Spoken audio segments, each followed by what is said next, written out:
नमस्कार दोस्तों, ज्ञान सरोवर के इस YouTube चैनल में आप सबका बहुत बहुत स्वागत है।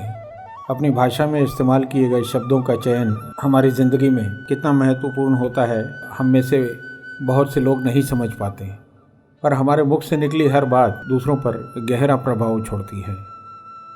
हमारे शब्दों को सुनकर ही दूसरे व्यक्ति अपनी प्रतिक्रिया देते हैं।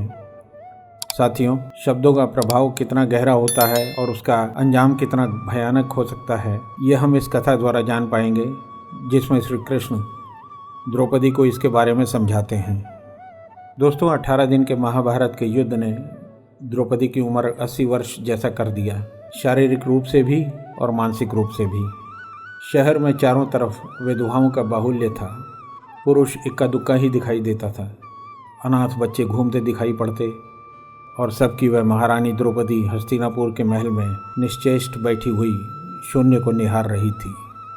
तभी श्री कृष्ण कक्ष में दाखिल होते हैं। द्रौपदी कृष्ण को देखते ही दौड़कर उनसे लिपट जाती है। श्री कृष्ण उसके सिर को सहलाते हैं, उसे रोने देते हैं। थोड़ी देर बाद उसे अलग कर अपने समीप बैठाते हैं। द्रौपदी श्री कृष्ण से पूछती है कि ये क्या हो गया सखा, ऐसा तो मैंने कभी सोचा नहीं था।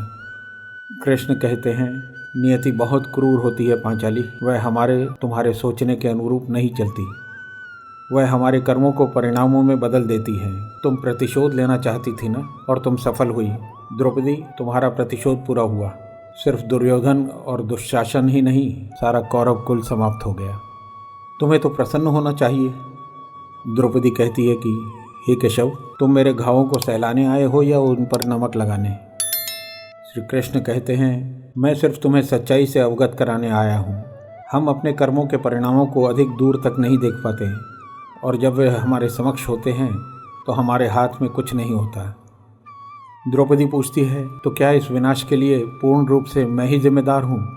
श्री कृष्ण कहते हैं, नहीं द्रौपदी, तुम स्वयं को इतना महत्वपूर्ण मत समझो, परंतु यदि तुम अपने कर्मों से दूरदर्शिता रखती तो स्वयं इतना कष्ट नहीं पाती। द्रौपदी पूछती है, मैं क्या कर सकती थी कान्हा? तब श्री कृष्ण कहते हैं, तुम बहुत कुछ कर सकती थी। जब तुम्हारा स्वयंवर हुआ तब तुम कर्ण को अपमानित नहीं करती और उसे प्रतियोगिता में भाग लेने का अवसर देती तो परिणाम कुछ और ही होता। और तुमने दुर्योधन को अपने महल में ये कहकर अपमानित किया कि अंधे का पुत्र अंधा। अगर तुम ये शब्द न कहती तो तुम्हारा चीरहरण कदाचित नहीं होता और परिस्थितियाँ कुछ और होती। हमारे शब्द ही हमारे कर्म होते हैं पंचाली, और हमें अपने हर शब्द बोलने से पहले तोलना चाहिए, अन्यथा इसका दुष्परिणाम सिर्फ स्वयं को ही नहीं, पूरे परिवेश को दुखी करते रहते हैं। दोस्तों, संसार में केवल मनुष्य ही एकमात्र ऐसा प्राणी है जिसका जहर उसके दांतों में नहीं बल्कि उसके शब्दों में है। इसलिए हमेशा ऐसे शब्दों का प्रयोग कीजिए जिससे किसी की भी भावना को ठेस न पहुँचे। साथियों, अगर आपको हमारा ये वीडियो पसंद आया हो तो हमारे चैनल को लाइक, सब्सक्राइब और शेयर ज़रूर कीजिएगा। धन्यवाद। जय श्री श्याम।